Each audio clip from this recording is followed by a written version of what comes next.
All right, guys, so we're gonna kind of have a conversation this afternoon, um, or this evening.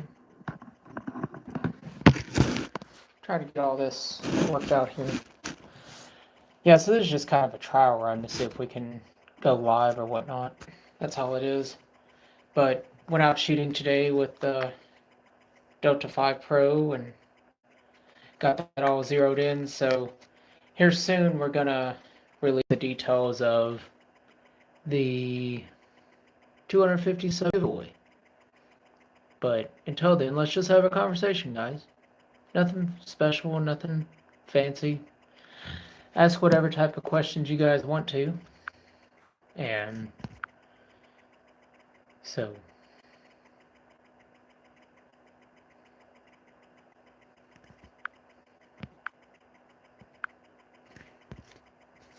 yeah, we'll see who pops in here. But it's kind of my group from today's match, or not match. I don't know why I said match, but from shooting today. So my group measured 0.29. So there's that aspect of it. As you can tell, it's all in sub MOA. But who's watching? Drop a comment. Who's watching? We're just gonna have a conversation. What's up, Eric? How's it going? So yeah, I got my optic back. So if you're still watching, Eric. So here's how my group went today, and this is the group that you guys are gonna be competing up against in the 250 sub giveaway. Right here. I don't know. It's hard to see. Lighting's a little bad in here, so we're just gonna have a conversation. But so, what kind of questions do you guys have? Ask any type of question. I'll try to answer them the best I can. So, hold on. Let me see if I can fix this lighting. Hold on 1 second.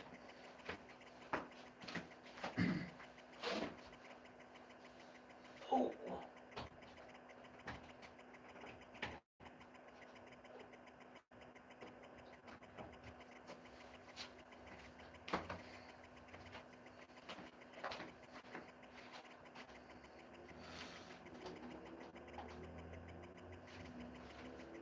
Let's see. Is that any better? Is that any better? So, let's see. Is that Eric? Is that better lighting or no? You let me know. I guess Eric's gone.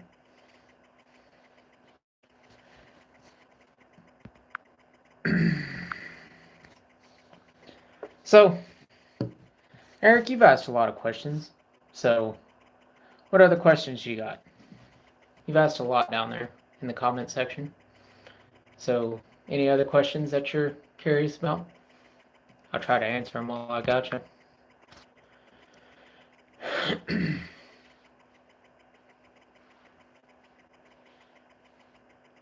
Sure, you can compete. Anybody can compete. I mean, the biggest thing with competing, honestly, is just telling yourself that you can compete. You don't have to go out and be the best in the world. You just have to go and have fun. That's all I do. And I think that's kind of one of the things that's drawn me to the level I am is I just go and have fun. I don't care about the competition side of it. I just go have fun and enjoy the time. That's the whole reason why I go out. Like, it's nice to shoot with people that are fun to shoot with, and the competitive aspect of it is fun. But in all seriousness, I mean, you just gotta have fun. So there is no, oh, he's better than me, she's better than me. Like, you gotta get out of that mindset and just have fun with it. Like today, I was out shooting, like I'm covered in mud right now. I've got to do laundry, but you just gotta have fun.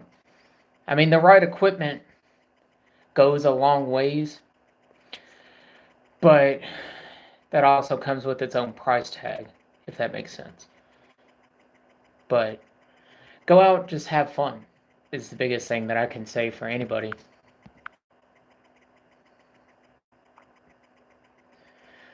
So 300 Win Mag's a beast in itself, but 300 Win Mag's just one of those calibers. It's a Magnum caliber, so it heats up your barrel super fast. Unless you've got a super thick, heavy contour barrel that can absorb that type of heat, you're talking 3 or 5 shot group, and that barrel is already scalding hot. So that's kind of a hindrance there, is that. But, I mean, you could do it. So, like, what kind of offhand shooting tips are you asking about, Eric? Like, drop them down below in the comments, and I'll see it pop up here. I've got the live questions up here. So, are you wanting to know?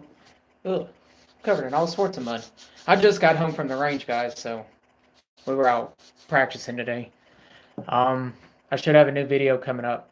I've actually done the 250 sub challenge, so we'll have that conversation in the next video that comes up. I'll release all the details. How to slow the adrenaline wobble. So when you're talking about adrenaline wobble, are you meaning like the deer jitter kind of adrenaline wobble, or are you meaning you're jumpy behind the trigger? Like, let me know, because there's two separate entities there that'll cause that, if that makes sense. So let me know which one, like deer big buck fever or just recoil anticipation type jitters. I'm gonna grab a seat while you type.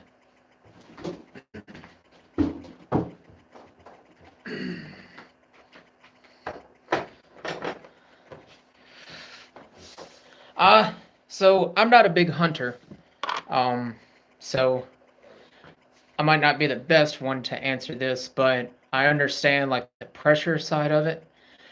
So the biggest thing with it is you just got to stay calm. I mean, I know that sounds a lot easier said than done. I do understand that, but staying calm is your best bet when it comes to deer jitters, so on and so forth.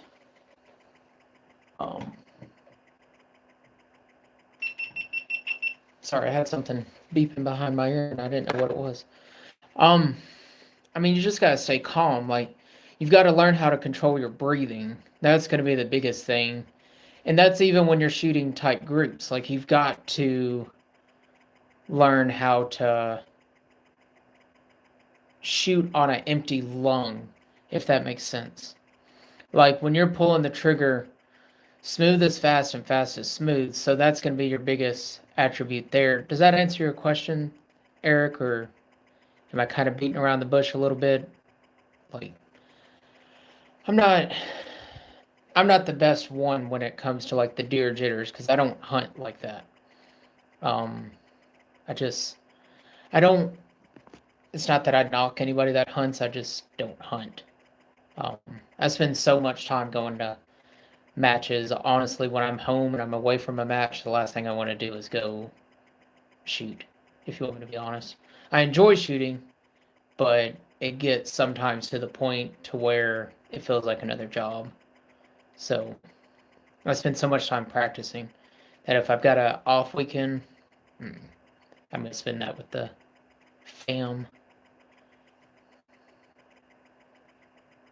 But yeah, deer jitters, you just gotta stay calm and remember to breathe. But I mean, a lot of it comes down to fundamentals too. I mean, if you've learned fundamentals and being jumpy in your fundamentals, it kind of hinders some of your shooting, because the way you practice is also the way you'll shoot nonstop, if that makes sense. So if you practice shooting while jumpy, then that's how you'll shoot all the time. But if you learn to get calm, no matter how big the deer is or anything like that, you'll be able to just have fun with it. I mean, that's the biggest thing with all of it, is just having fun. I mean, yeah, there's food on the line with the deer, but you still gotta have fun. If you're not having fun, why are you doing it? So, what's your other questions, Eric? You seem to be the only one talking. There's 2 people watching, but you're the only one asking questions. So, what other questions you got?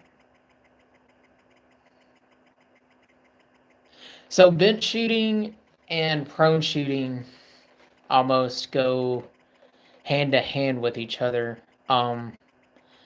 But so I really don't shoot from a bench. Like if I'm out shooting and I'm doing a distance style shooting, I'm either prone or I'm shooting from some type of platform like a tank trap or something like that. I don't really bench rush shoot very much. Um, but I mean, it still comes down to your trigger pull, no matter what.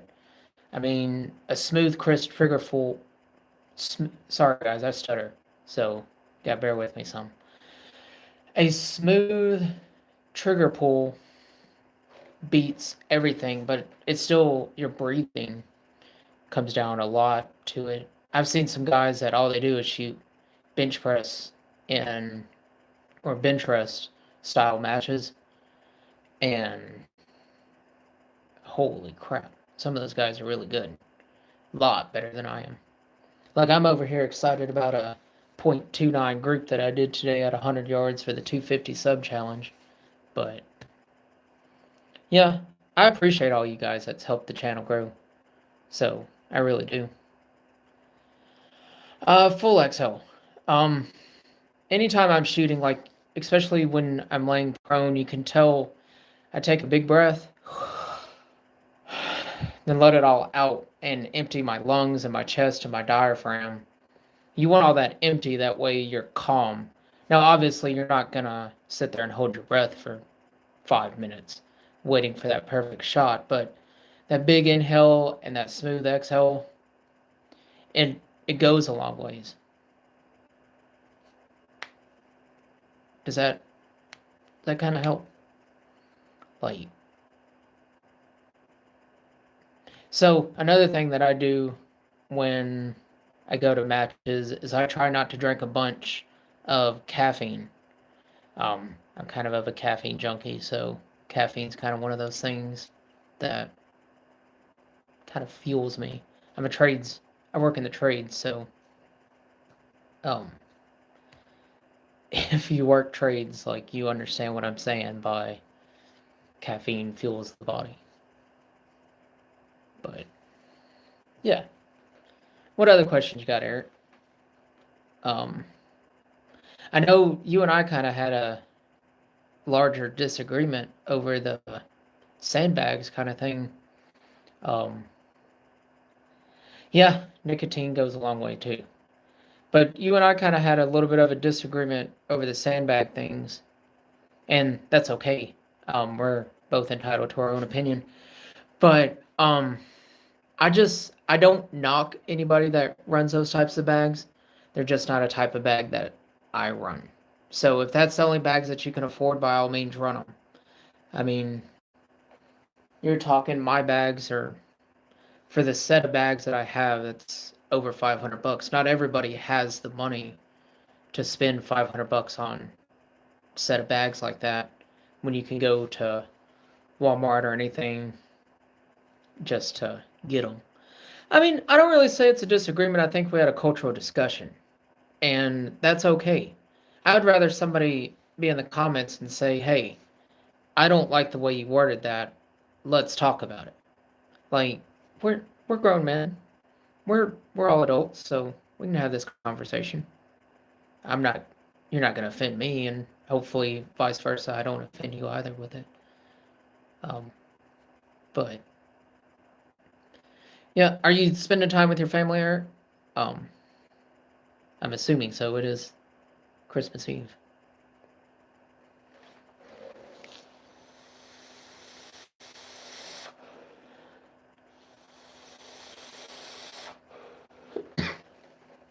Um, so what other questions you got, Eric? I mean, I like to get those bags, but shooting bags are primarily in the woods. So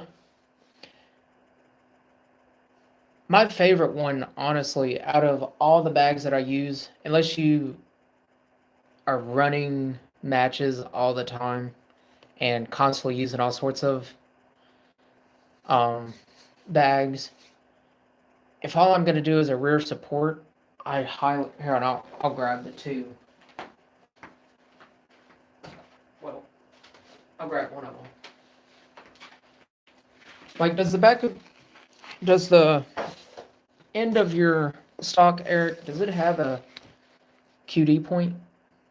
Um, I, because if so, if you're looking for a good rear support bag, it's an Armageddon Gear X-Wing. And I mean, compare it to my face, it's the size of my face. It's a good bag. It's phenomenal. I use that bag on so much stuff, honestly. I use it in my tank traps. I use it on rocks. A little bit of everything, honestly, is what it gets used on. But if you've got QD, but if not, they make one that comes with like the D-ring key clips, and that would be super rad too. So I've thought about getting the one with the D-ring, but no, I'll go see them tomorrow. So I'm just gonna kind of hang out and lay low tonight. I spent all day at the range. I mean, anybody can start shooting competitively at any time. Like I know there's some guys that shoot that didn't get into shooting until they were retired. There's some guys that I shoot with that they never got into matches till they were retired. So, and that's okay. And the F class thing. So I've shot 2 F class matches with Eric Cortina. I'm not big into F class. It's the score side of it really confuses me. But I've shot some of Eric Cortina's F class matches that he did last year, and those were super fun. So, I hope that answers your question, Mike. So what was your question? So long range is no different than 100 yards. Honestly, like, and this is why I'm always preaching fundamentals, is because your fundamentals at 100 yards carry on out no matter how far you go. So,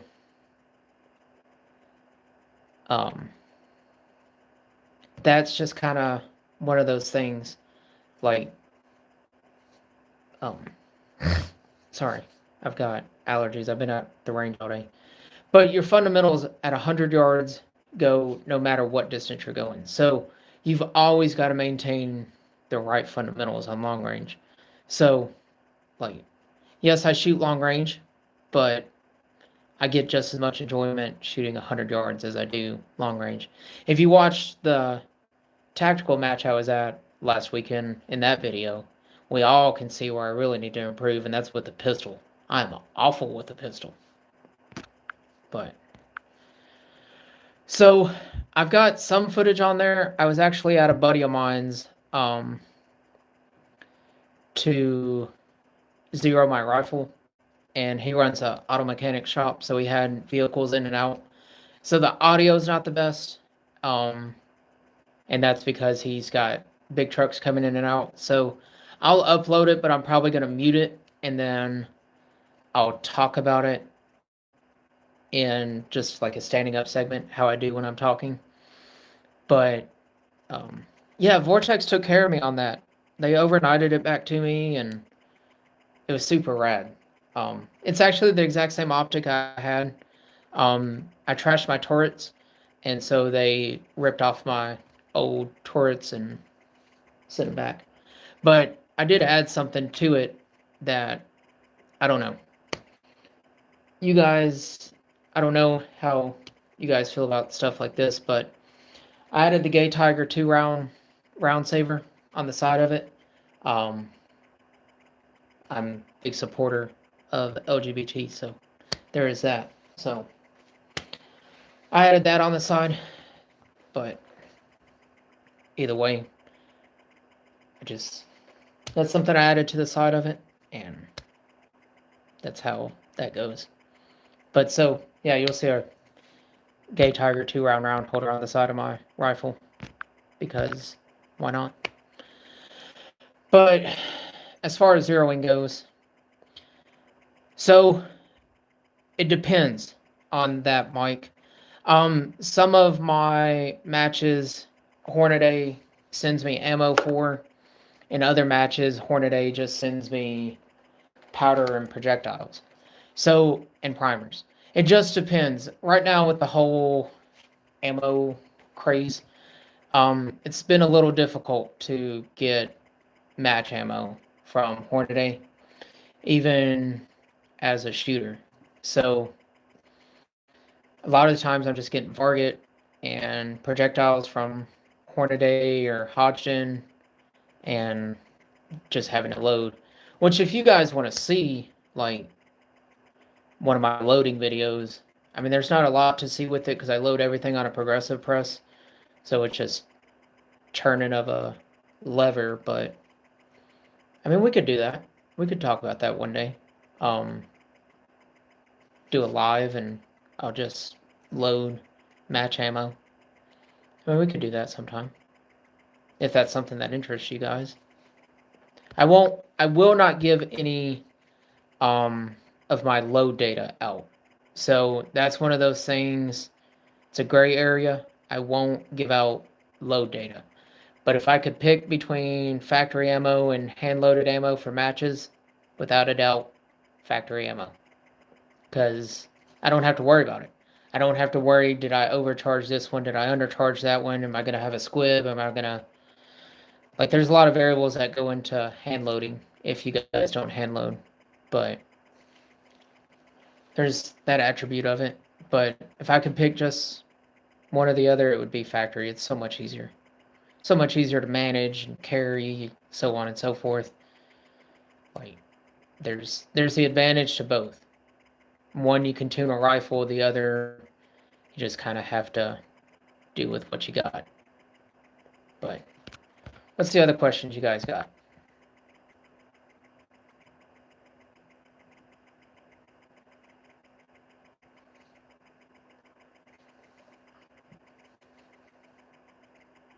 So, there's 4 people in here. Let me get some more questions. So, it's not falling on deaf ears. I'm reading every single comment that's being commented, so. Like, I am intrigued by what you guys have learned from the channel, so drop some questions or some comments in there of what you guys have learned and things that I need to work on as doing this. I'm brand new to this. Like, guys over at CRS, we've been friends for a long time, and he's tried and tried and tried to get me to do this until recently did I finally do it. So drop some questions down there, or comments, concerns, lifelines, so on and so forth.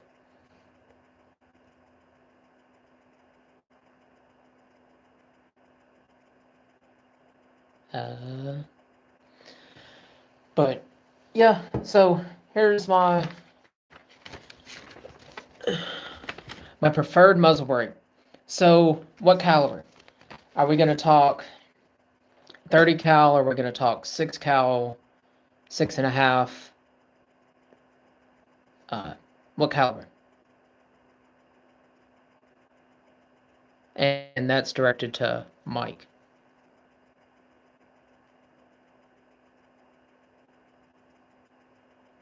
And yes, Eric, I always run a bipod unless I'm at just an area that I don't have use for a bipod.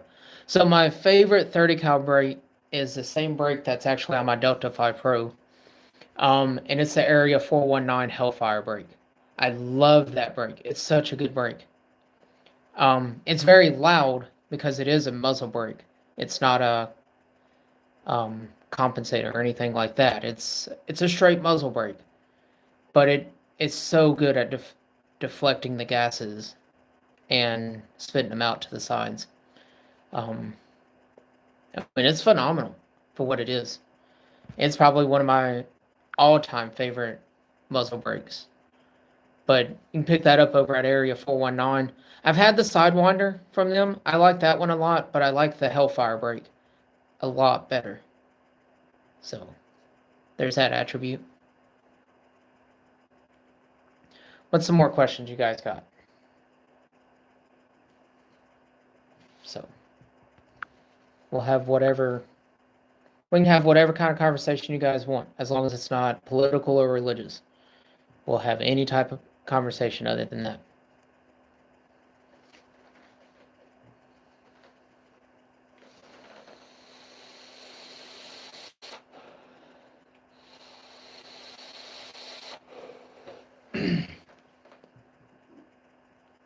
My favorite barrel manufacturer.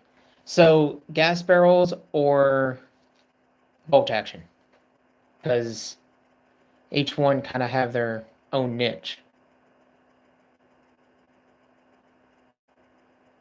If it's gas, I'm kind of torn between, and I might get some crap for this, and that's okay. But ballistics advantage warranty, for gas rifles.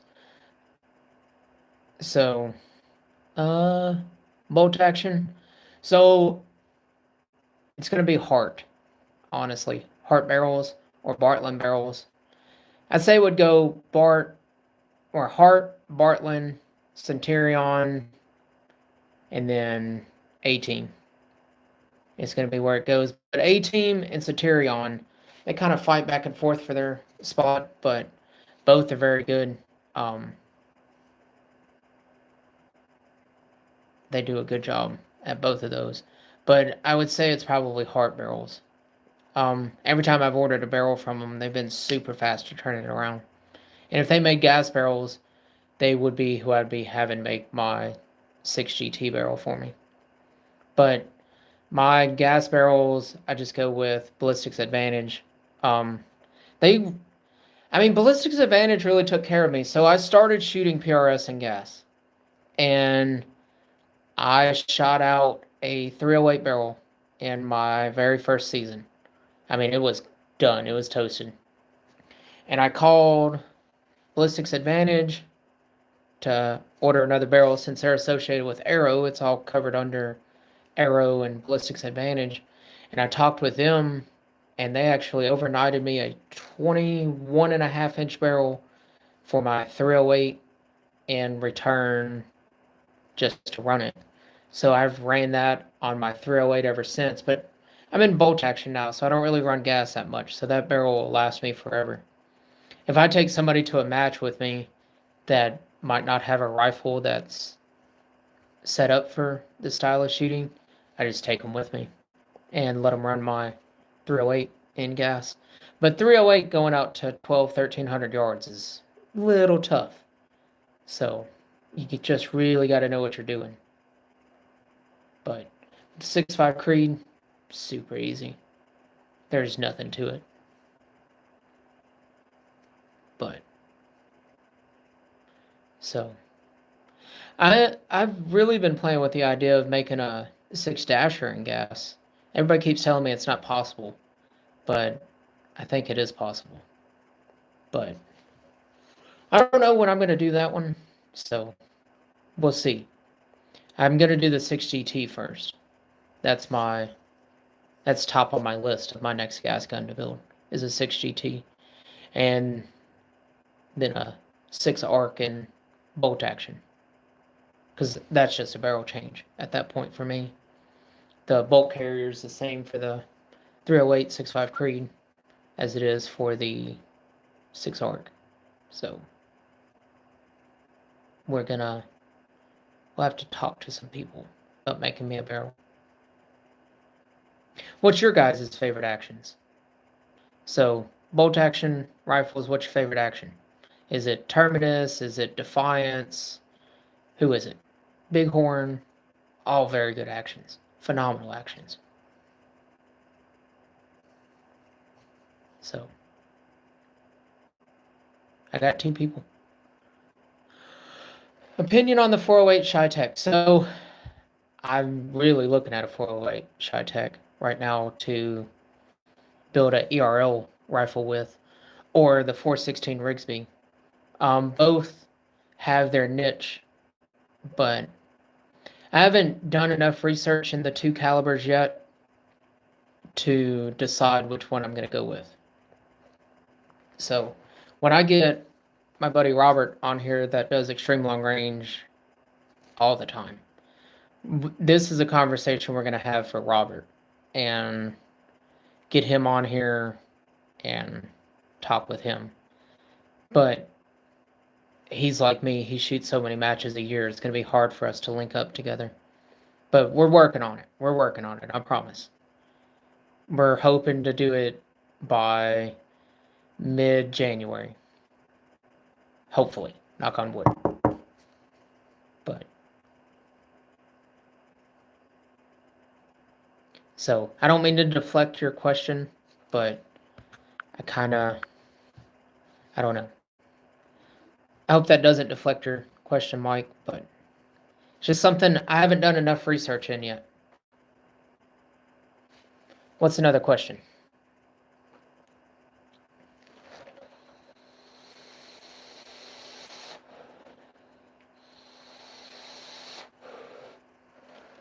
And guys, the reason why I keep popping the frame is to hit my vape.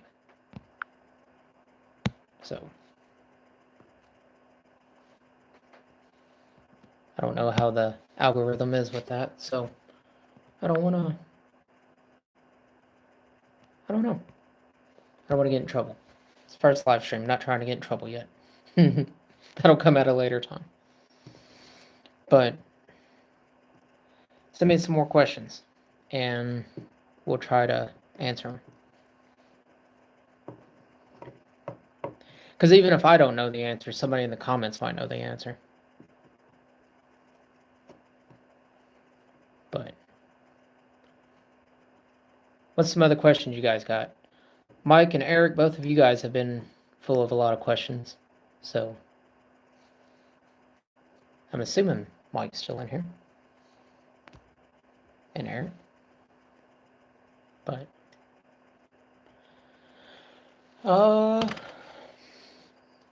have you guys been practicing your fundamentals that we've been talking about? That's going to be the ultimate question. No, I shoot pistol like crap. If you saw my that tactical fun match that I was at, if you saw that, I'm so awful with the pistol, but I make up for it. So, but I'm not the best with the pistol, and I'll admit it. I'm proficient enough with it that I could defend myself, but I'm not proficient enough with it. Even as many years as I spent shooting IPSC, I'm just not very good at it. Been working on loads with 6BR Norma. So what's the difference in the 6BR Norma and just the regular 6BR? Is there a difference? Because I do fireform brass for some friends of mine that run the Dasher. I fireform brass for them, and so I work on Dasher loads, which is the 6BR is the parent case of that. The Dasher, I think, has a 30-degree shoulder bump versus the 22-degree shoulder bump that the BR does. But the Dasher, the neck is shorter. So I'm not for sure the difference in BR and the Dasher, but I've never loaded for the 6BR. But I'm sure Varget with 105 burgers would probably be a really good load for it. That's what I load my buddy's bolt action Dasher with, is Varget and 105 burger hybrids. But I would say that would probably be your best node, especially if you got a magazine. The Burger Hybrid's like a longer jump to the lands, so that might be where I would look at. I've never had good luck with the 109s though. Those I've had awful luck with. And the 110s, I think, is the other one. I haven't had luck with. But that might all change when I build my GT. So, I don't know. But, did that answer your question, Mike? No. Yeah. So, no, I've never shot the Norma, but I've shot the Dasher, which is technically the same round. However, they're different in their own attributes. It's a lot like the Arc in some retrospects. But the BR, it's starting to make a comeback though in the PRS world. A lot of people went to the GT and the Dasher, but now I'm starting to see a lot of people go back to the 6BR and your BR Norma, and then also the Arc still hasn't really caught on a lot with it, but 6 Creedmoor is up there with them. The 22 Creedmoor is really popular in F-Class. I don't know who was asking about that earlier. Comment was 20 minutes ago. But drop some more questions. We'll have some more. We'll talk some more.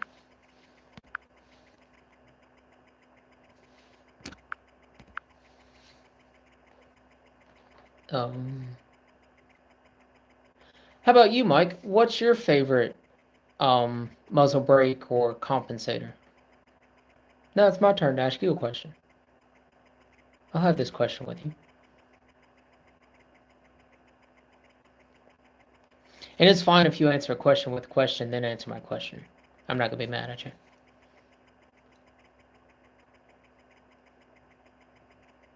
But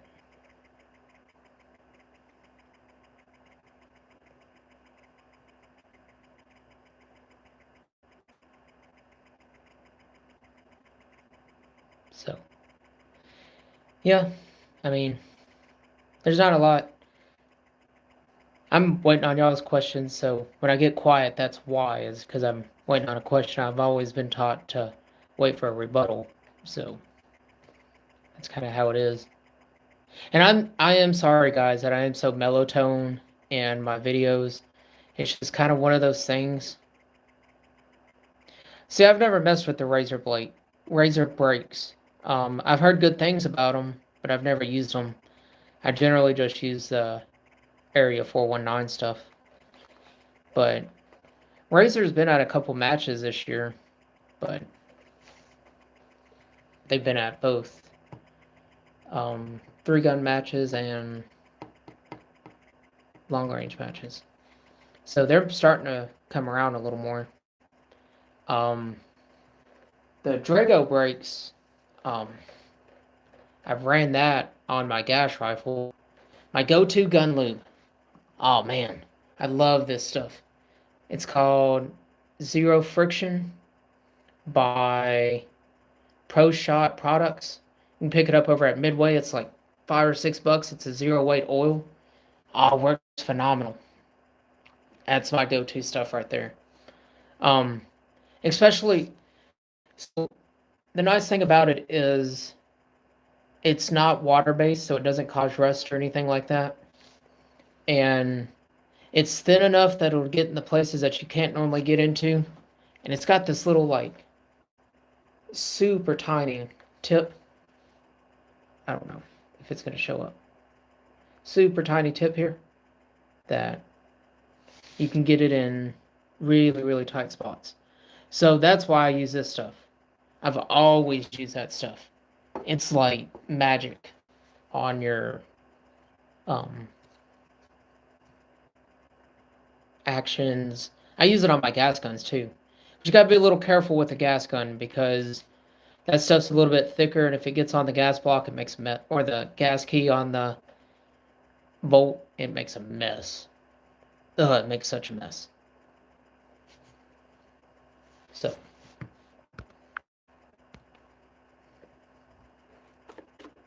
but I've used so many different gun lubes and gun oils, but that's been my favorite out of all of them, without a doubt. The Lucas stuff isn't bad, but the second you shoot in any type of atmospheric issues, like it's raining or your firearm is super hot and it's smoking, like that Lucas stuff just literally burns right off. That zero shot, once it gets in the action and everything, it doesn't collect the dust and the dirt and the grime like the Lucas does, because it's a little bit thinner, but it works so good. It's not temperature sensitive that I've discovered yet. Um, they're out of Illinois, but it doesn't say which one or what the temperature rating is on it. But I've had it up in Pennsylvania during the middle of winter for a match and used it on there, and everybody's rifle was freezing, but mine was still running. Might have had icicles hanging from it, but. So my bolt carriers for my gas rifles is Little Gun Machine. That is where I go. Little Gun Machine, they make such phenomenal bolt carriers. I mean, they're so good. I don't even know how to explain them. But you gotta be a little careful, because when you start messing with the AR-10 platform, your bolt carriers kind of get a little wonky. But as long as you know exactly what pattern you have, and I've read different things that say the bolt carrier doesn't matter, and then I've read other things that the bolt carrier does matter. So I try to just stay with manufacturer of the barrel and the bolt carrier, or send the bolt carrier with the barrel to the barrel manufacturer. That way my barrel is cut for that bolt carrier.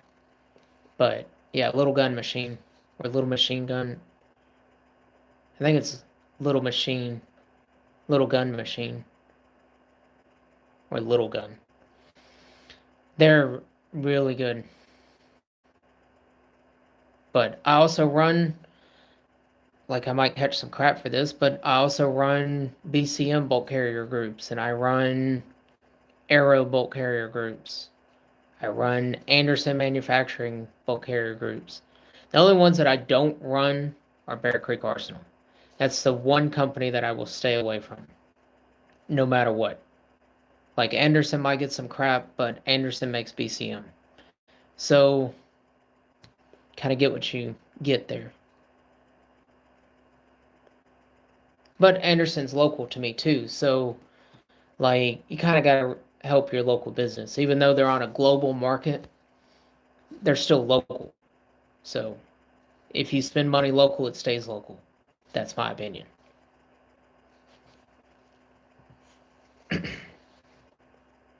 What's some other questions, guys?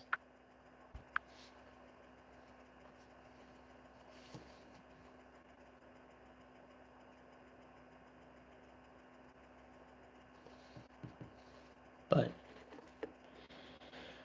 yeah, I mean, I'm glad that this stream has gone as well as it has. Like, I'm super happy that I have 3 people in here. Like, I don't think you guys realize like how happy I am with the growth of this channel, and I appreciate every single one of you guys. Like, it's a great thing. Like, and I'm super glad that I've had the opportunity to share this journey with you guys. It's greatly appreciated, and thank you guys.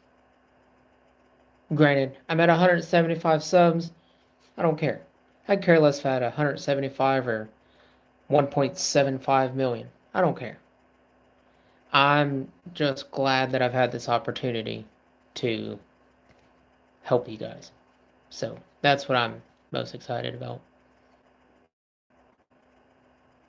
But it makes me humbled inside to know that 175 of you guys wanted to sit there and watch me talk about the stuff that I do. So I appreciate that, guys.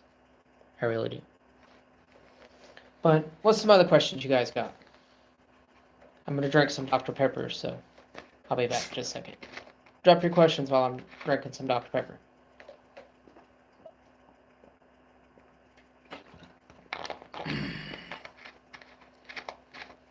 What's some other questions you guys have? We'll keep this conversation going. What ranges do I shoot my gas rifles? So when you're asking ranges, like the range I zero or my overall length. So when I zero all my full-size rifles, unless they have a red dot on them, at 100 yards. And my stuff with the red dots on them, I zero them at 35 yards. So, but my red dots, I can only go out to about 400 or 500 yards.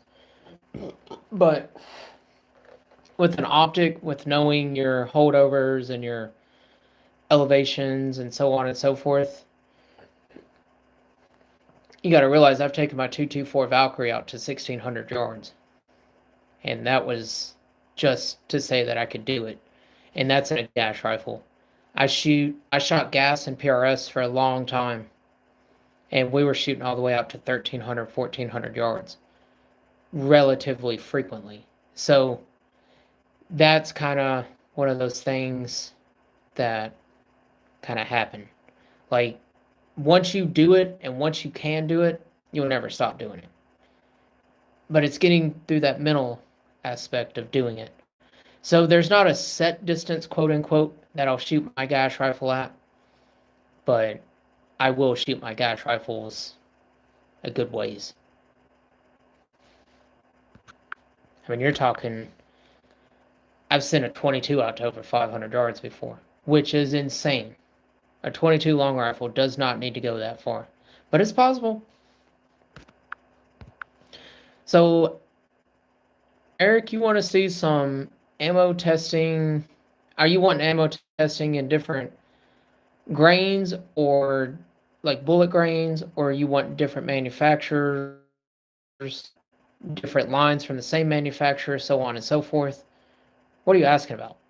Because I just tested a brand new ammo today, and this is what you guys will be competing against in the 5-shot 250 sub giveaway challenge.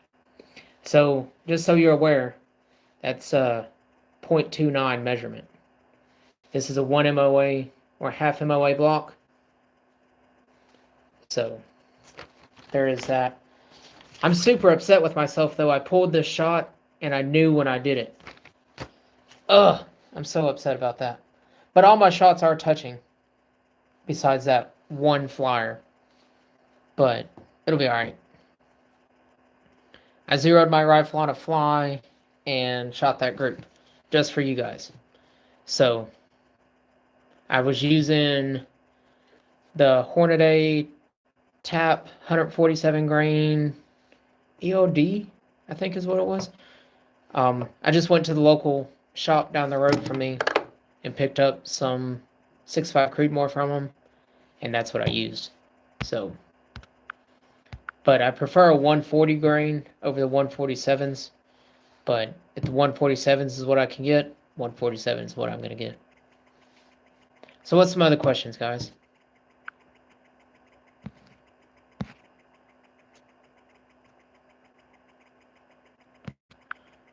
We can keep this conversation going for a long time if y'all keep asking questions. What hearing protection do I use? So I wear double ears. About 3 years ago, I blew out my left eardrum, and to the point to where it started bleeding. So I wear double ears. I wear foam earplugs, and then I use Walker electric earplugs, or ear muffs. But I always wear double ears. I've taken a lot of damage to my ears over the years, so now I wear double ears. I do foam and the Walker earmuffs. But I like the walkers. They're really good um, for what they are. I mean, they work. I'll give them that. They do work. But um, I, I kind of want to look at some other brands right now. I saw where Sig just released some. I'm going to try to get a set of them, set from them of those. Um, but I like the walkers, especially because I wear phone. I don't have to take off my earmuffs because they've got the electric speakers in them. So I can just turn the volume up all the way and Jim Bob Joe can talk to me while I still got my earmuffs on. But I always wear double ears. Even when I shoot suppressed, I still wear foams. And that's because of how much damage I've had to my ears. I don't want to risk having any more. But what's some other questions, guys? I hope I'm answering everything well for you guys.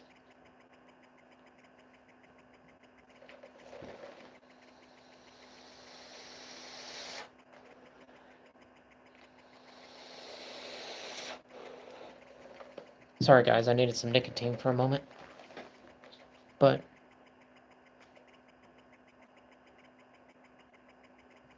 I mean, but Mike, one thing about your ears is once it's gone, it's gone. Um, so I understand what you're saying that you're prior military and you're aircraft mechanic, but you got to protect what little bit you got left, no matter how bad it is or how great it is. Doesn't matter. Like you got to protect that every little bit. I mean, it helps. It'll help.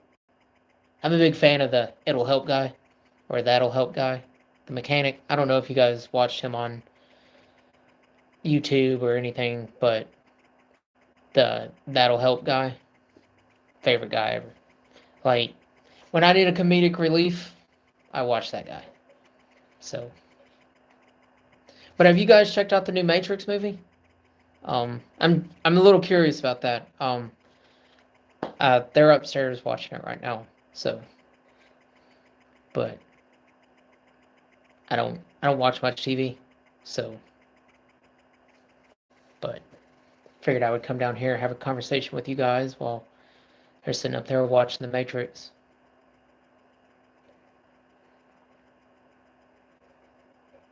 They are awfully quiet up there though. But yeah, like give me some more questions, guys. I'm enjoying this type of conversation that we're having. I mean, I truly am. So.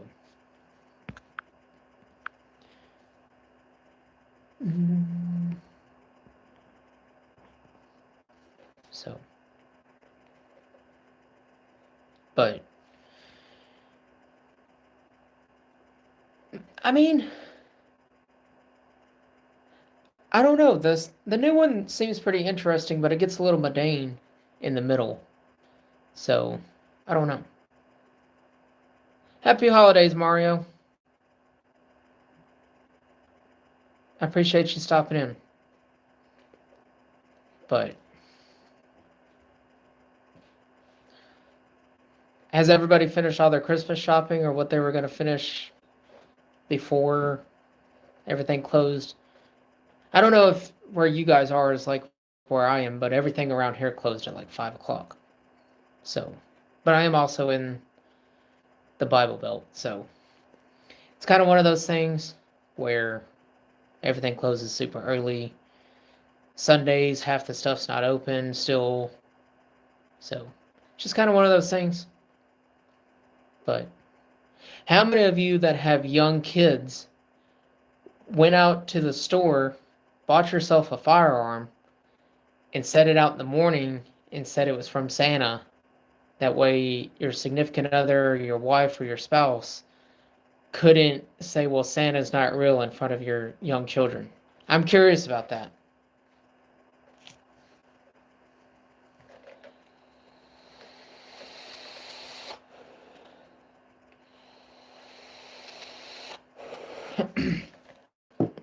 So, So Mario, the reason why I keep kind of going off screen a little bit is I'm hitting my vape. So I have the 6.5 Grendel mic. Um, I love my Grendel. I absolutely love it. But it was wild when I first got it. It was probably the rowdiest rifle I'd ever shot in a very long time. Until I got it calmed down and tuned the gas system. But before I tuned the gas system, it was a wild child. But it also only weighs 6.5 pounds. So, kind of got to give it a little, take a little with that. Um, but I love my Grendel. Um, but I've got a challenge for you guys. And besides the 250 sub challenge, one thing that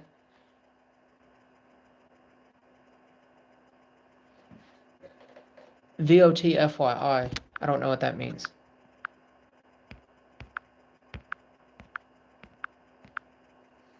What does VOT FYI mean? But,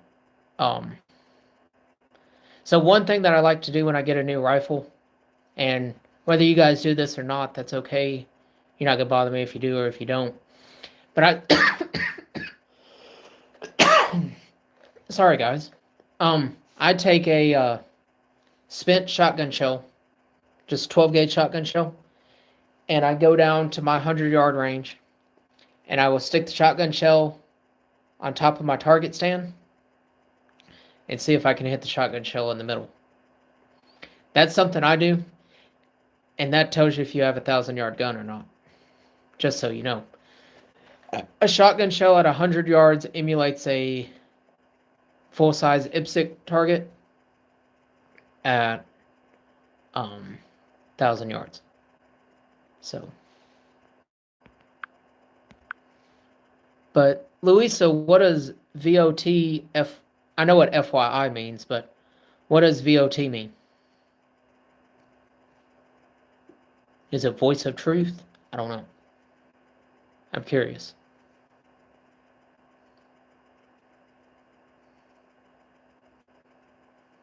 So, what's some other questions that you guys have?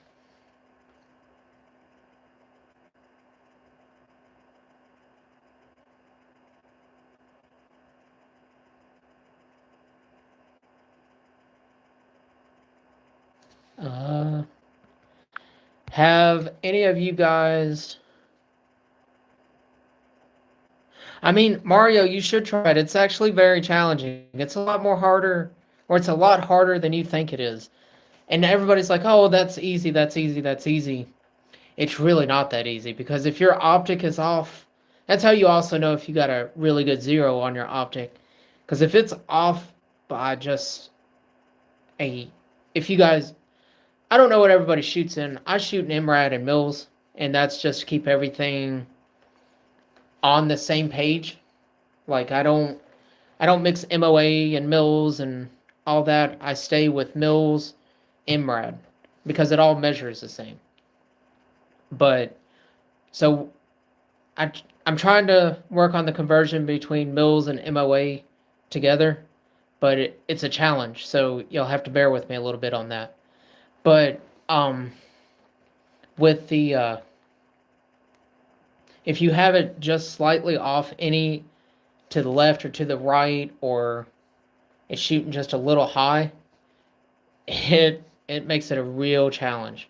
So make sure your zero is zeroed where it needs to be zeroed. So, but do I wear shooting gloves? Actually, no, I don't. So I'm from up north, and it doesn't get that cold here where I need shooting gloves. Now, when I was up north, yes, I wore shooting gloves. But down here where I live now, no. Because, I mean, you're talking the coldest it gets here is like maybe -5. And then back home it was getting like -30, -40 all the time. So, no, I don't wear shooting gloves. So, But so, has everybody been practicing their fundamentals? That's something I'm curious about.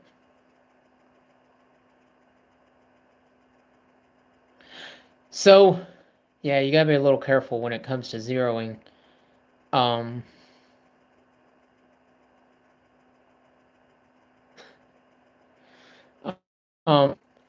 So I had to go actually to the store today because I shot the video for the 250 sub challenge, and one of the requirements for that, since I got a few of you guys watching, I'll let you know. If you're going to participate in the 250 sub giveaway challenge for the 3D printed Baby Yoda, one of these stipulations to it is you have to shoot with factory ammo.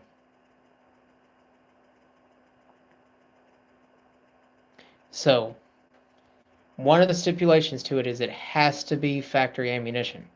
So I'm keeping that across the board. No questions asked. I want to see like the actual factory box that you're pulling it out of. I want to see proof that you pulled your 5-shot group out of that. So, no matter what brand it is, I don't care what brand it is, whether it's Federal, Hornady, Ammo Incorporated, Buffalo Bore, Federal, Winchester, I don't care.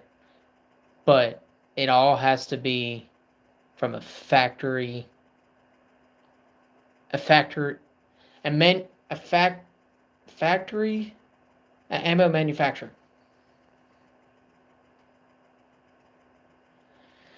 So, Eric, why do you cry when it hits 50 degrees? Are you talking about negative 50 degrees, or are you talking just 50 degrees in general?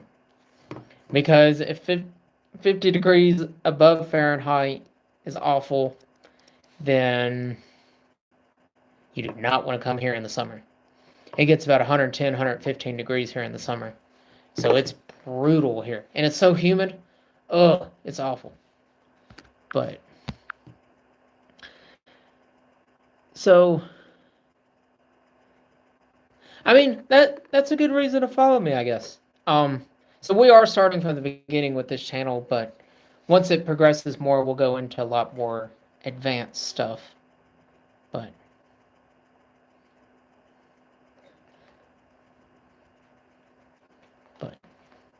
Eric, no shit, where are you from in Florida? I grew up near Orlando.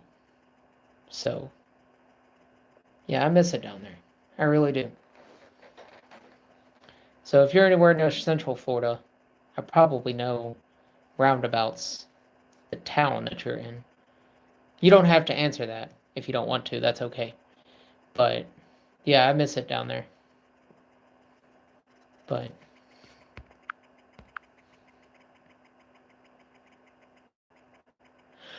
and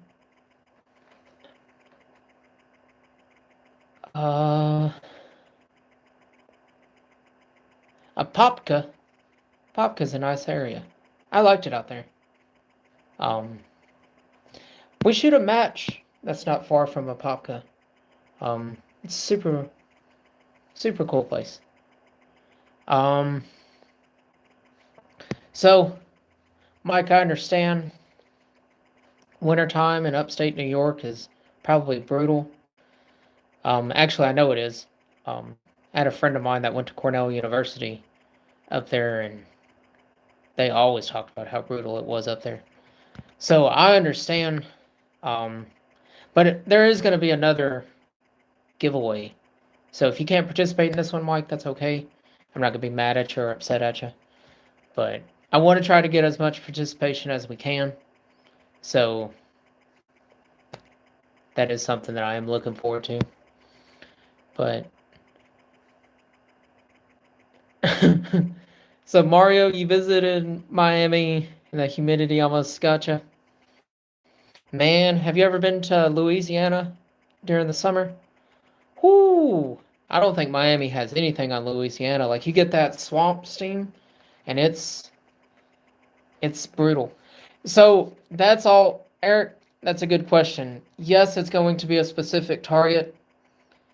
and I picked one up from Walmart, but I'm not going to disclose that until I do the release of all the 250 sub giveaway. And that video is coming, and hopefully by the end of this weekend that video will be out. Knock on wood. So there will be a specific target, and like I said, I picked one from Walmart. Everybody's got a Walmart by them, so, or relatively close to them. So that's why I picked a Walmart target. I don't know if you guys are like me, but I hate shopping at Walmart, so I try not to. But I went there, picked up the target for the challenge, and that's kind of the other thing. Like, maybe make the cover photo or your thumbnail photo the actual target, like a picture of it for your thumbnail video thumbnail. That might be something that we could consider that way.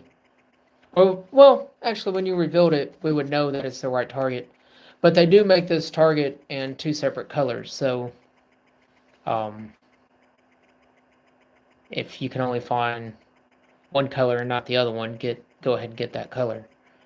But yeah, that will be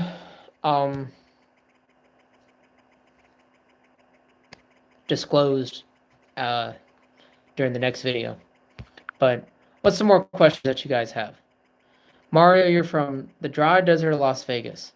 So, funny story there, Mario. There's a range that we went to this summer that was in the desert of Las Vegas. They just picked a random spot in the desert, I think. I don't know. It could have been a legit range in Nevada. I don't know. But it kind of looked like to me that they just picked a random spot in the desert and said, we're going to have a match here. And that was probably the most enjoyable match I've ever been to, no matter how hot it was. It was super hot, but it wasn't so hot that you couldn't stand it. So that was super cool. I enjoyed that. But what's some other questions you guys have? So, I am enjoying our conversation, guys. Thank you guys for stopping in, saying hello. We've already been going over an hour. That's crazy. We can sit here and talk forever, guys. So, what's some other questions? I've got 3 of you in here. I should get a couple questions.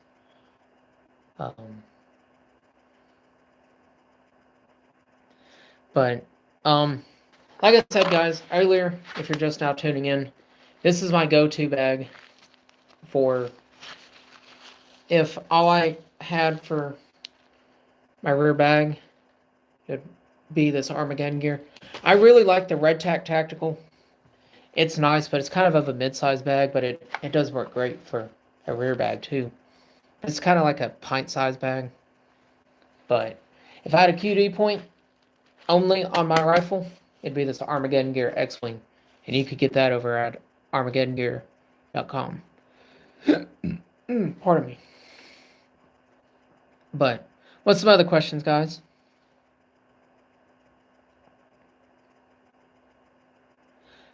There's a couple matches I go to in South Carolina, and then there's one in, I can't remember if the charity match in South Carolina is in South Carolina or North Carolina. It's at the old abandoned power factory. We shoot off the top of the reactors.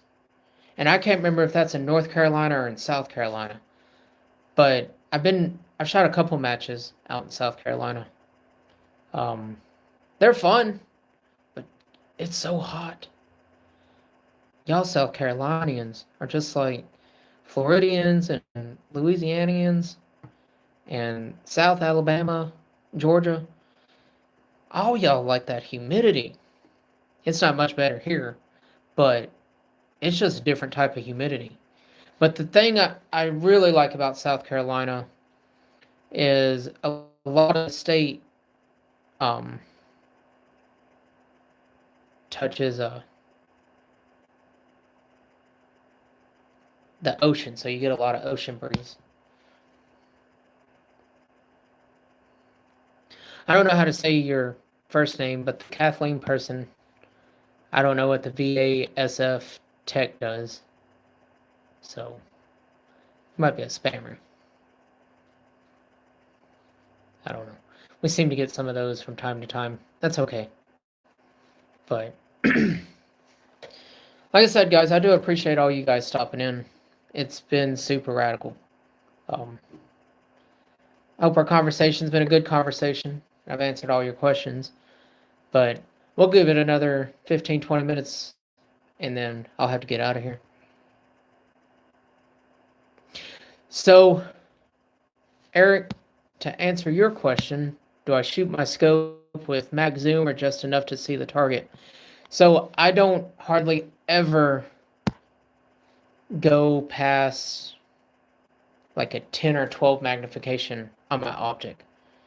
I don't see a point in it because I want to see enough around, and if I do a max zoom, I can't see enough around. So that's kind of why I don't do a max zoom at any distance. But even when I zero on no magnification and no parallax. And then as I fix everything and get it dialed in, when I start going to distance is when I start adjusting parallax. So, I mean, for me, I don't use over a 12 power of zoom. So, that's just me. Now, Mario, you got a great question. What if 12 is the max zoom that I have? I would try to stay a little bit under at like 8.5, 9. I don't like a full max zoom because I feel like you lose too much of your field of view on a full maxed out zoom. Like when I even go a full max zoom at 100 yards, my zoom takes up everything on the target. So if I go a full max zoom, it's to spot my own shots. It's not to zero a rifle. Now, that's just me. You guys are entitled to do what you choose to do. I just don't go full max. I don't see the point in it. Unless I'm running only like a 1 to 4, 1 to 6, then yes, I will go to full zoom. But if I'm running something over a 10 power, I don't go to full zoom. I just don't. I mean, generally, if I'm running a 1 to 10, I'll only go to about 8.5, 9, because I'm only shooting at most 700 yards with a 1 to 8. I'm not shooting insanely crazy distances. Like, I'm not going to shoot 1,000 yards with... There's the exception, not the rule, but generally speaking, I'm not going to shoot 1,000 yards with only an 8 power optic because I need to see more clear or clearer at that distance of what's going on. So I'm going to want to stay with something that I have the option for more magnification if I need it, but less magnification if I don't, if that makes sense.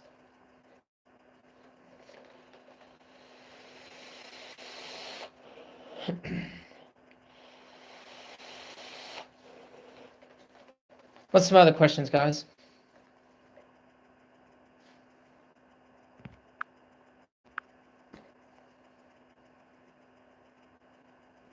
I mean, if max zoom is what you have to use in order to see your target, be safe about it.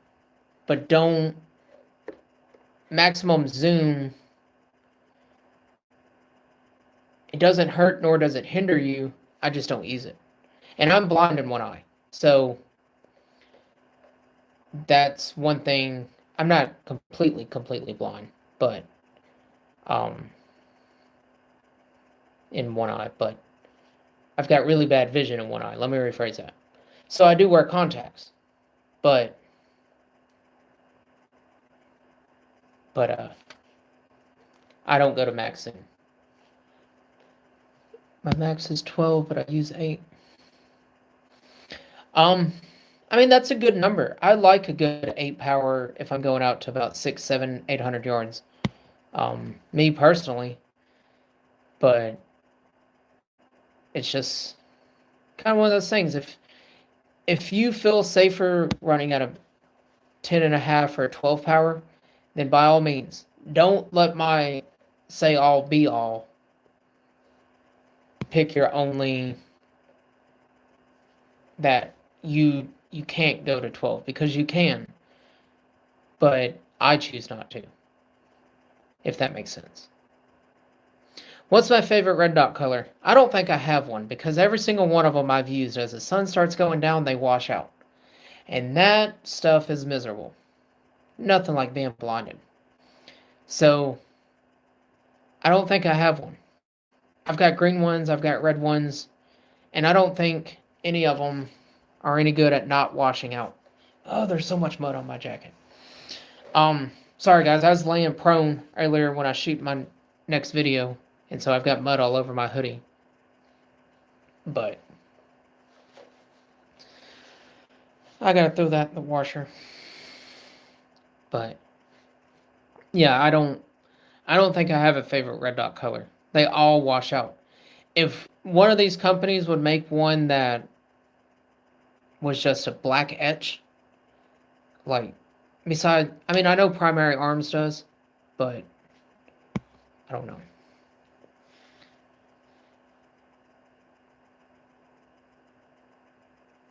I know Primary Arms makes a etched glass, but I've never really shot a Primary Arm, so I don't know enough about them. So it's kind of one of those things. I might get one soon and just try it out. I had a guy actually in my comment section today tell me to check out the Primary Arm, so I might. But I shoot Vortex most of the time, so kind of a little partial Vortex, if you want me to be honest. Hell yeah, Mario. Keep it up, man. First time shooting a 100-yard group? I mean, man, all it takes is practice. I mean, all the info, but you gotta be careful, because there's bad information that can hurt you, and then there's good information that can help you. So there's good and bad on both. But I think CRS and myself do a really good job at breaking down things the proper way. I know my YouTube skills are not that good. I do understand that. So I do understand that. And I appreciate you guys bearing with me and understanding that my YouTube skills are not that good. I'm forever grateful for that. Eric, why do you have a crush on Leopold? Eric, we got to bring you to the dark side of Vortex. I mean, those guys just took care of me. I mean, I shattered my top turret, and they had it for less than a week and a half, and I've got a brand new optic. So, I'm not saying Leopold won't do that. However, Vortex called me and told me what they were doing, which was super cool. Yes, Mike, I'm 100% with you on that. Vortex is the best bang for your buck. So yeah, I agree.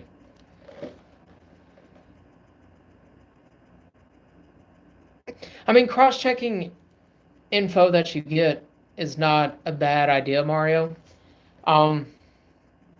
There's some really good guys that have a lot of really good information. So, CRS has a lot of information.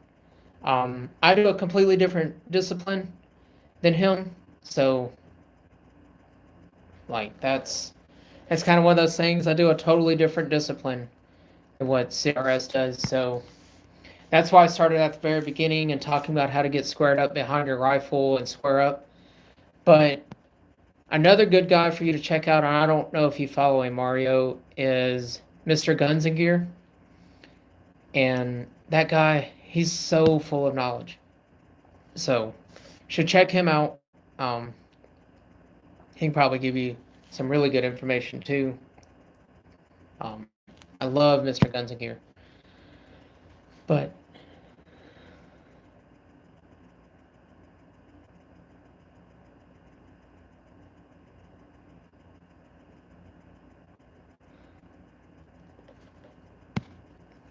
so you have a vortex, Eric.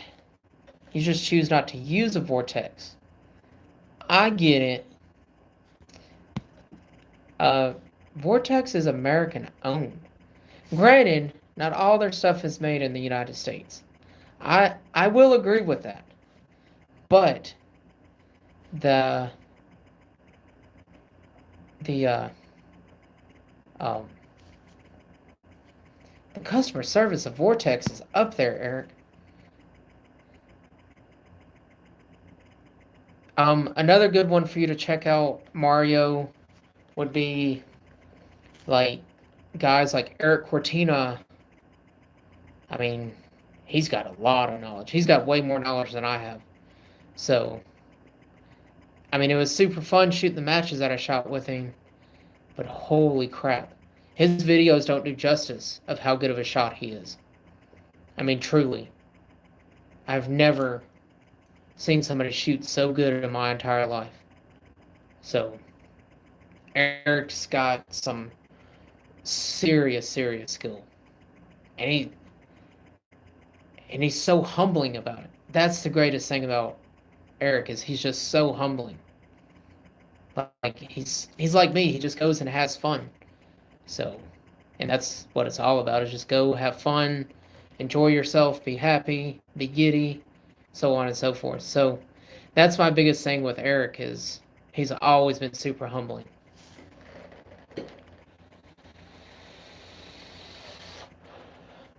Let's have some more conversations. Y'all got going really good on questions, but what's up, Alex? How's it going? Yeah, so I finally got approved to do lives, so I'm doing lives now. Figured I'd stop in and say hello. But Alex, you got any questions?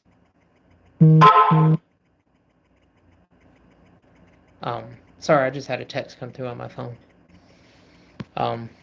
Drop your questions. We had a huge conversation going on just a second ago, and now it stopped. So let's get some more questions rolling. I mean, bear with it. We got some bots that keep popping in, but it is what it is. But let's see some questions.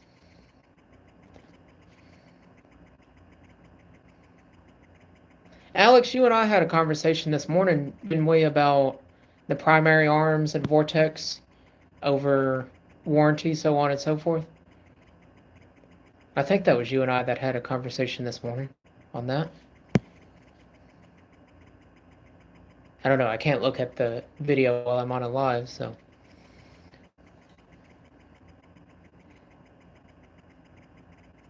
So should it be a Vortex scope challenge? No, I'm not gonna limit you to equipment. I'm gonna limit everybody to factory ammunition. That's where I'm gonna limit everybody. And it's got to be under 3,250 feet per second.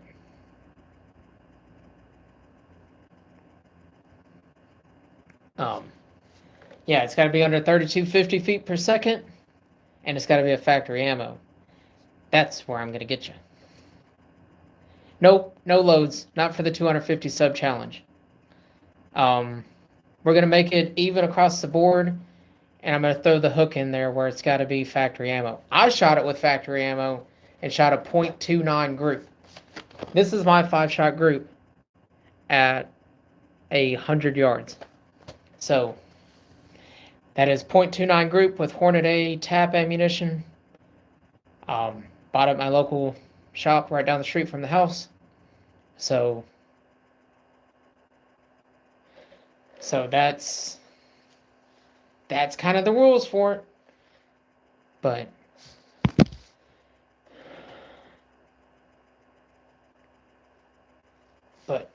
I mean, and the only caveat that I will allow hand-loaded ammunition is if it's a hybrid caliber like a 6-dasher or a 6GT. That's it.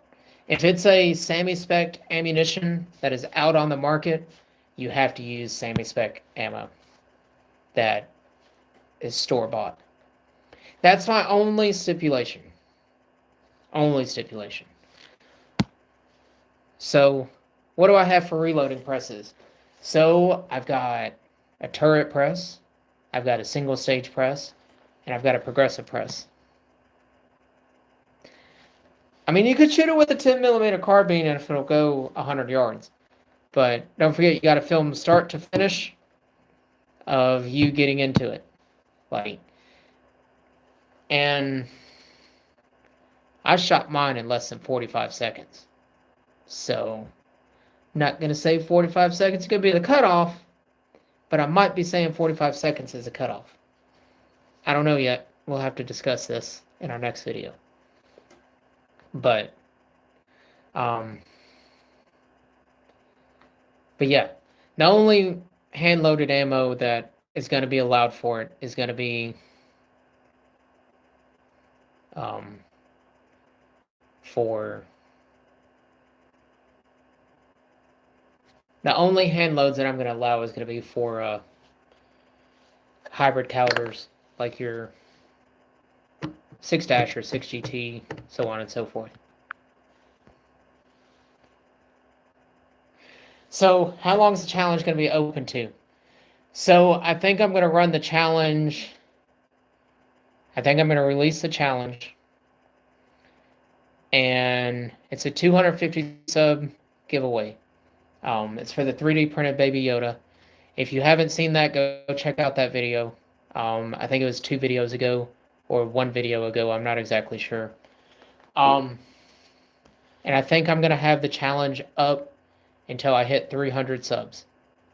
I think 50 subs, unless obviously like I post the challenge and I pick up 250 subs right away, then it's going to roll until I hit the next. So unless I drop it and all of a sudden there's 500 subs that subscribe in the next day, which who knows. But unless that happens, we're just going to we'll do it from 250 to 300. So that'll give enough time for everybody. But if I see the 50 is going too fast, like the 250 to 300 is going too fast, I might extend it out to 350. So your 6.5 only holds 3 rounds. Is it 3 in the mag, or is it 2 in the mag, 1 in the chamber, 3? Because if it holds 3 in the mag and 1 in the chamber, that's 4, and you're going to have to load 1. But so if I was doing that, so Mario, this is directly towards you. If I was doing that, I wouldn't take out my mag. What I would do is when I ran out, I would have my box of ammunition sitting right where I can grab them, and I would drop 1 in at a time until I had my 5th shot. I wouldn't drop my mag, reload my mag. I would just ghost load it on my action. Like literally slide it in on top of my action. Don't worry about dropping your mag and all that stuff to do all that. Do it, just ghost load it. With an empty mag, you just set it on top of the mag and send the bolt home. I would show you, but YouTube live rules, I'm not allowed to. I can have a firearm in the background, I just can't touch it. So that's why I'm pretty sure the rules are going to be 45 seconds or less for the 5-shot group. Puts a little bit of pressure on people, but it also gives you 7 seconds a shot. But we'll have to see. I'm going to do it strictly prone.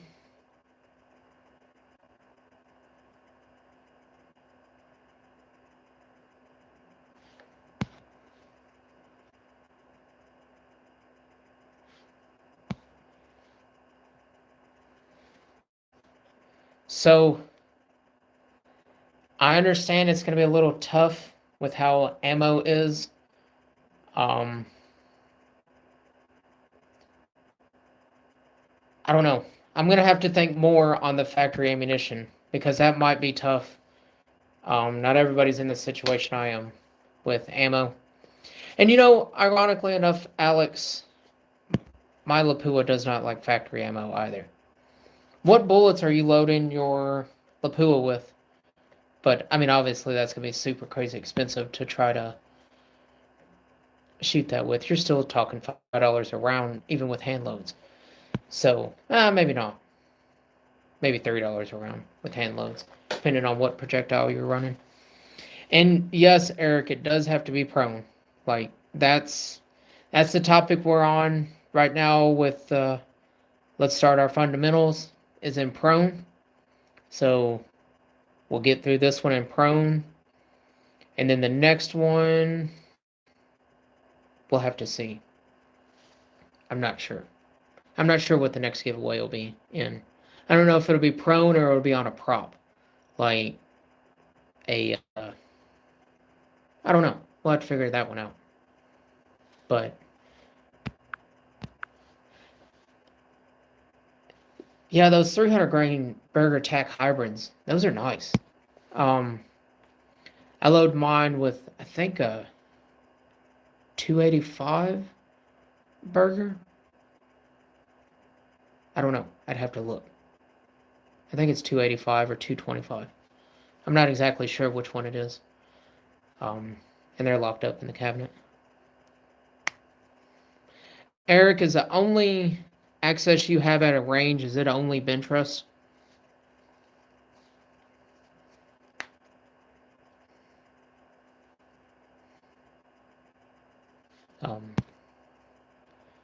So we might have to figure out more with this one. So, but I mean, prone is what we're covering now, and that's kind of why I want to do it in prone. But I do understand it's wintertime in some places, like Wisconsin, Montana, Colorado, Illinois, Indiana, Upper New York. So we might have to figure it out.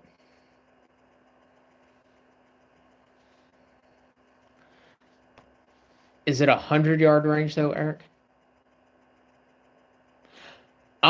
So I'm a little spoiled by flat wall triggers. However, I've started to really love curved wall triggers with this Timney Hunter Elite that's in my 6.5. But I've also turned it down to 9 ounces, so I run it just like how I do a flat wall trigger. So there's not a whole lot of difference between flat wall and curved wall on that. But gas gun, hands down, no questions asked, flat wall. Bolt action, just depends. If I get the right trigger and the right specs and I can turn it down low enough for me, then neither really makes a difference. I don't know, Eric, let me think about that. And figure it out how I'm going to handle that. Maybe I'll handle it and say it's a 5-second penalty if you... I don't know, because I want to keep it fair for everybody. I don't know. Let me figure it out, Eric. Let me think about that. Let me talk to CRS Firearms and see kind of his thought process, too. Because I do want to keep it across the board. I want to keep it across the board. That way, we are working on our prone position. So I want to be able to see in your footage and take snips out of your footage, and see about correcting bad form, if that makes sense. And Mario, that's a good idea, but some ranges are very adamant about no prone shooting. So Mario, I like where your head is, but it's not always that simple with some ranges. There's a range right down the road from my house. It's a club, and um, they're all about not wanting to have anybody lay prone. So it's kind of bum. All right, Alex. Well, enjoy your gingerbread houses. Um, gingerbread houses are actually pretty good, pretty fun to make. So, yeah. All right, give me some more questions. Like, I know Alex is still here, he's still listening, so I mean, we could ask questions like, does Alex work for State Farm? I mean, I'm just saying, that State Farm rate, it could be that Alex. But I'll quit making bad jokes. Give me some more questions, guys. Um,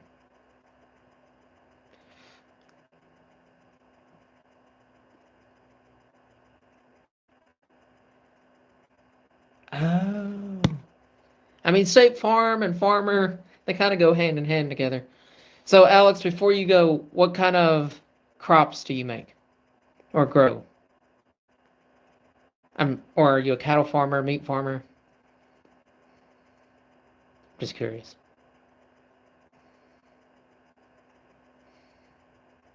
If you don't mind.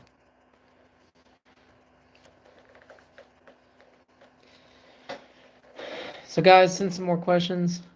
Nice. Corn makes whiskey. And we all know what whiskey does. So. But. Alright, well. Yeah.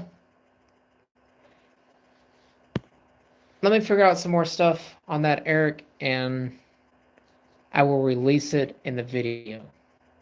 How about that? That gives me some more to think about, and I appreciate that. So, give me some time to think more about that one. But, Mike, you got any more questions? Like I said, I have a soft spot for flat wall triggers, but I really enjoy my curved wall triggers too. And I do appreciate every single one of you stopping in again. I truly do. So, yeah, the farmers is what makes this country go around, so farmers are where it's at. But yeah, shoot me some more questions, guys, and we'll keep talking.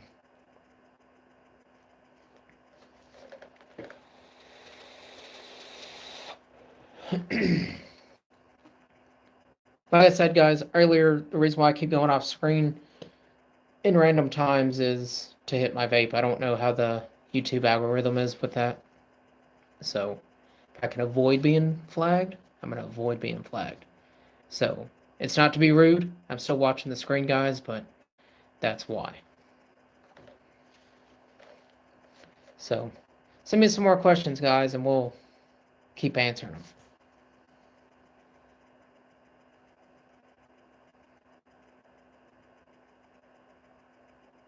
All right, Eric, be safe. I'll catch you next time. Have a good Christmas. And maybe we'll start a thing where we start doing this once a week. I don't know. Let's figure it out. I've had a really good turnout with this one, so I'm super stoked with it. Thank you, guys. But if anybody else has any more questions, we'll talk some more. But if not, I hope everybody has a good Christmas, good holiday, so on and so forth. But what's your guys' thoughts on maybe doing this once a week? Maybe dedicate time a Sunday evening or something and just kind of relax a little bit before we start going back to the grind on Monday. So, what trigger groups do I use in my gas guns? Trigger groups in my gas guns are, I use Timney in one, I use Arise Armament in another, I use a Elf Tactical in one, I use a Geisley SSA in one of my AR-10s, I run 2 CMCs, and then a couple binaries. I think that's it. Then I have a bunch of bunch of mil spec stuff. So, how long have I been shooting competitively?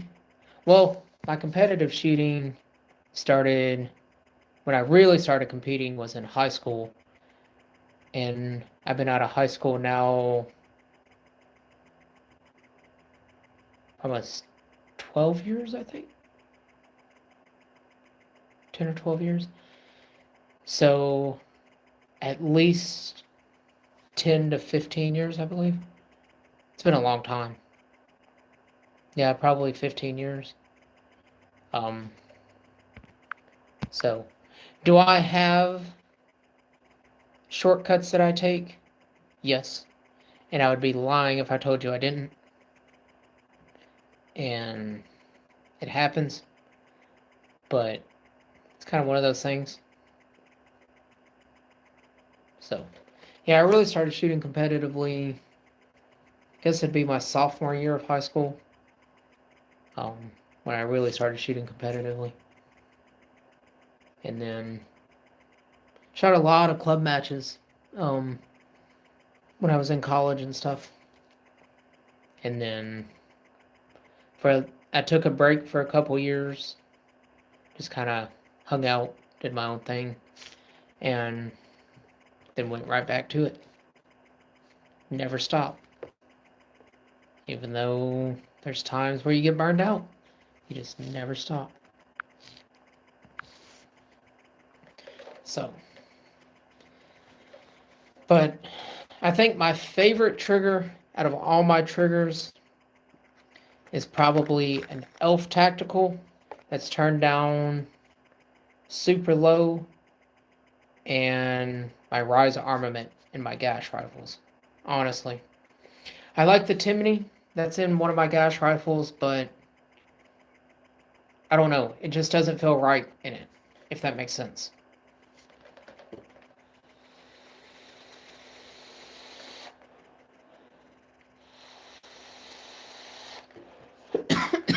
So here's a question for you guys. What's your most meaningful rifle build that you've ever bought or built yourself? Is it that first one you built? Is it the one that you built for your child? Is it one that you built for your spouse, your partner, so on and so forth? Yeah, Mike, so Rise sent me that trigger a few years ago in 3-gun, and I never used it until I built my Valkyrie. And then when I built my Valkyrie, I threw it inside there.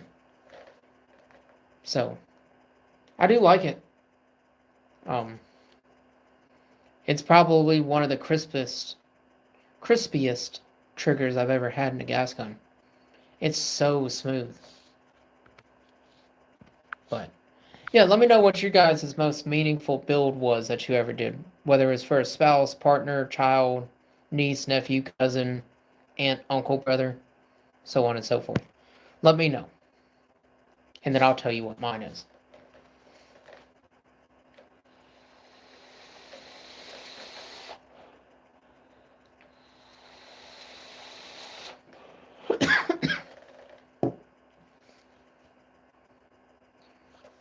Mario, there's nothing wrong with the Ruger American 6.5 Creedmoor. I mean, you don't have to go baller to shoot long range. So, I mean, if you ever want to put it in a chassis, let me know, and I can point you in a direction of a really good chassis for it. But if not, you don't need a $5,000 rifle to shoot 1,000 yards. You don't need it. But is it nice to have that rifle? Yes. But and this is one thing that CRS Firearms and I really talked about a while back, was if I could do it all over again, what would I change? And I told him what I would change. Instead of going broke trying to buy a rifle, I would buy a rifle I could afford and practice with that rifle till I was so proficient with it, and I knew every quirk and nick and cranny in it, then I would go shoot more and start running matches with it. If I could go back and do it all over again, I wouldn't be buying just Gucci parts. I would have focused more on what works. And that's what I feel the Ruger American is. I love that rifle. I've looked at one in 350 Legend, the ranch style of that.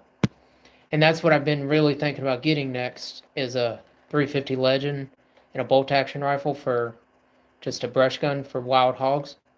So that's kind of my thought on that. So Mario, keep up the work. I look forward to seeing your 100-shot group. I want to see it. Like, I do. Because we're going to grow together as a shooter. And you're going to be on this journey with us. Mike, your favorite build is your 6BR. It's a still work in progress. What action do you got in there, Mike? I'm curious. And you've got that just in a bolt action, I'm assuming. I mean, I guess you could have it in a gas, but I don't know how well it would feed. I guess anything's possible. And Mario, if you ever have any issues with your Vortex scope, get a hold of me on here on a video, and I will get you in contact with the right people at Vortex, just so you know. Like, that's the one thing that I will give Vortex credit where credit's due, is all their customer service is phenomenal. Same with Ruger. Ruger's customer service is phenomenal. I mean, a lot of these guys are just really phenomenal. Then you've got crap customer service everywhere. And I'm not going to dog the ones that are bad. But customer service makes or breaks your company. So, and that's where I give Vortex super major credit for. And same with Ruger. Customer service is so good.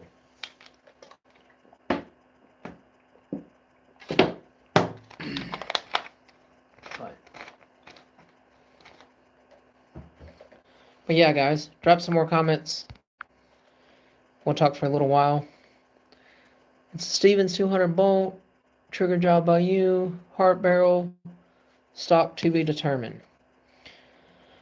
I don't know much about the Stevens 200 bolt. What is that?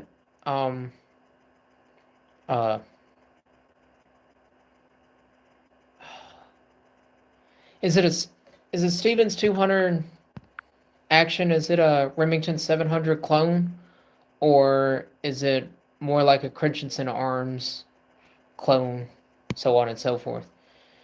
Because there's 2 or 3 different ones that are like that are kind of like a mix between both. But you could check out Modular Driven Technologies, their ESS chassis. It's a really nice chassis. I mean, granted, it's a little bit expensive, but it's a nice chassis. So if you're looking at a chassis for that, and it's a Remington 700, that'd be where I would go. Or you can get a hold of MPA down in Georgia. I don't know where you're up in northern New York, right, Mike? Which is right by Heart Barrels. Even those guys might be able to point you in a direction on a good chassis of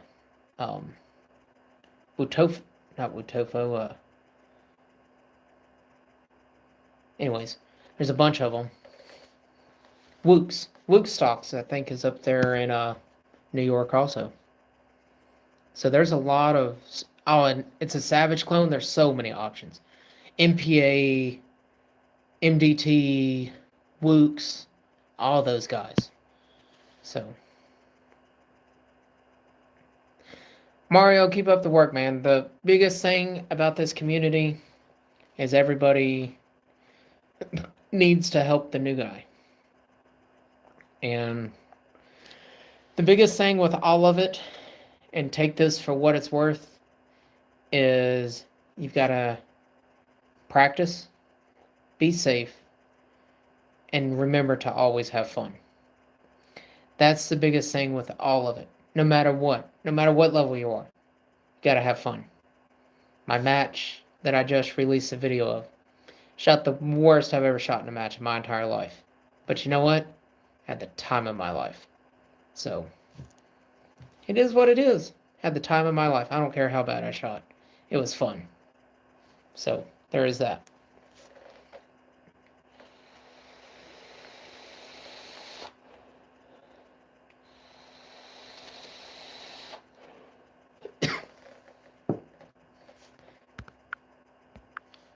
So, what's some other questions that you guys have? Seems to be Mario and Mike kind of going back and forth. My favorite build I ever did is when I did my Grendel and my Valkyrie build.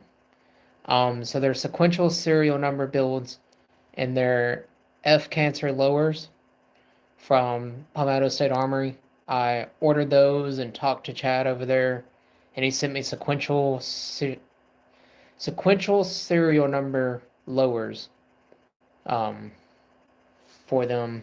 And I had an aunt and an uncle pass away about a month apart from each other, both from cancer. One from breast cancer and one from prostate cancer, I believe is what one of them had.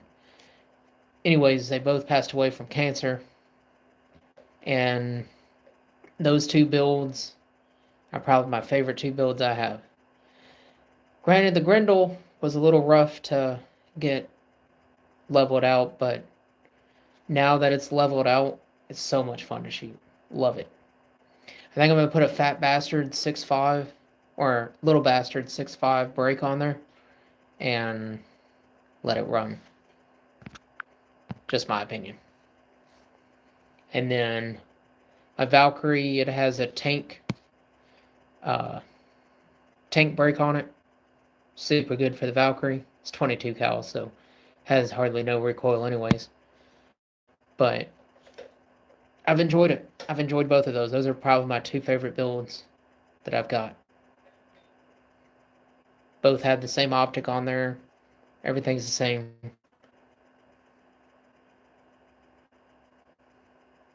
What do you mean, do I think 223? Do I like 223? Of course, everybody likes 223. I've got a 223. I think I'm going to build a trainer rifle in 223 before too long. So, that's just kind of my thoughts on that. I got to finish my 22 is my next thing I got to finish. And then I'll do a 223 trainer. And no, I don't think the 224 Valkyrie is a fad, in my opinion. It had some issues in the beginning. It had some big issues in the beginning. Especially with primer pockets getting blown out with factory ammo. It was rowdy in the beginning. But now that it's actually got SAMI specs, and there's so many manufacturers making rifles for it now. Palmetto's making them. Saterion is making them. Faxon is. Geisley is. Arrow. CMMG. I think Daniel Defense is making them now too. There's so many people making them that no, I don't think it's going anywhere. And then you've got Savage that's making it in a bolt action, and you've got Ruger's making them in a bolt action, and so is Remington now, I think, where they're talking about releasing it in a bolt action. So no, I don't think it's going anywhere anytime soon. I really don't. A caliber I see going somewhere before those do is going to be the Grendel, in my opinion. I think it's going to get replaced with the Arc. I might be wrong, but that's what I think. Yeah, you don't hear a lot about the 223 Nosler anymore. But that's just kind of... The 223 Nosler, I think Nosler kind of kicked themselves in the kneecaps with that. Because they...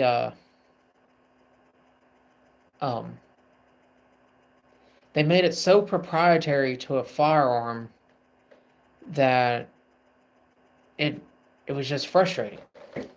So I think Nosler did that to themselves. It's also like the old lever action 250 Savages. I don't know if you guys remember that, or if you guys are too young to remember those, or you do have one like I do, or we're talking the 250 Savage from like your.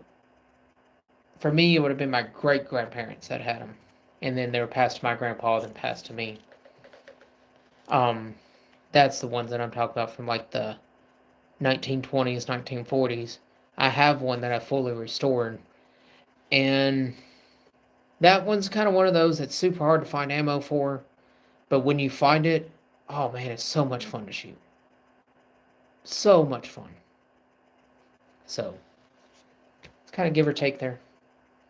But no, I think the 223 Nosler, I wouldn't be shocked to see it make a comeback, but it might be a little while. Just my opinion. I'd love to see the 250 Savage make a comeback, though. Man, it's such a good shooting cartridge. That 25 cal cartridge is so flat shooting. Way flatter than the 6.5 and the 6.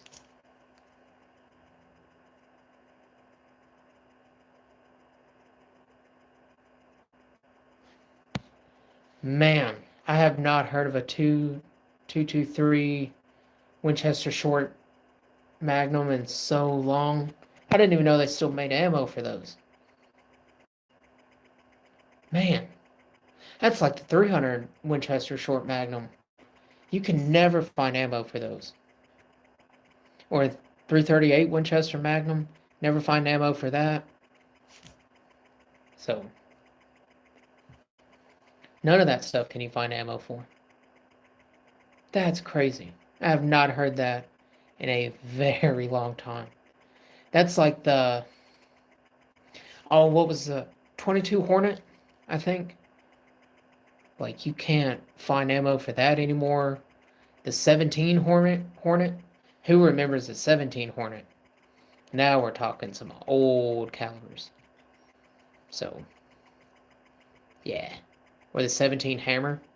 Or the 300 Hammer. Man. 300 Whisper. Man. So many fun cartridges back in the day. But no. Alright, so shoot me some more questions, guys. I can sit here and go on for days and hours and months about old calibers that I wish would come back.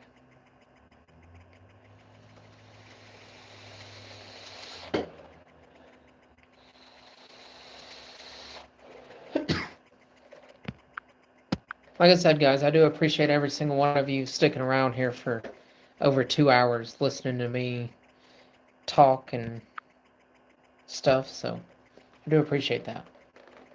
It's been fun, guys. Truly.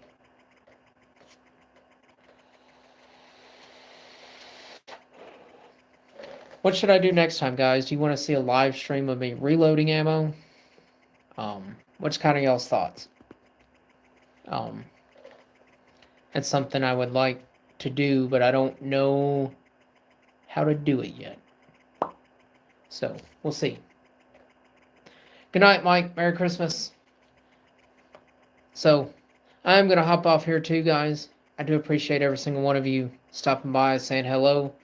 We've had a good 2-hour conversation, but we might do this again more often. Like, I have appreciated it. So, thank you guys. And don't forget to like and subscribe. I'll catch you next time. Bye, guys.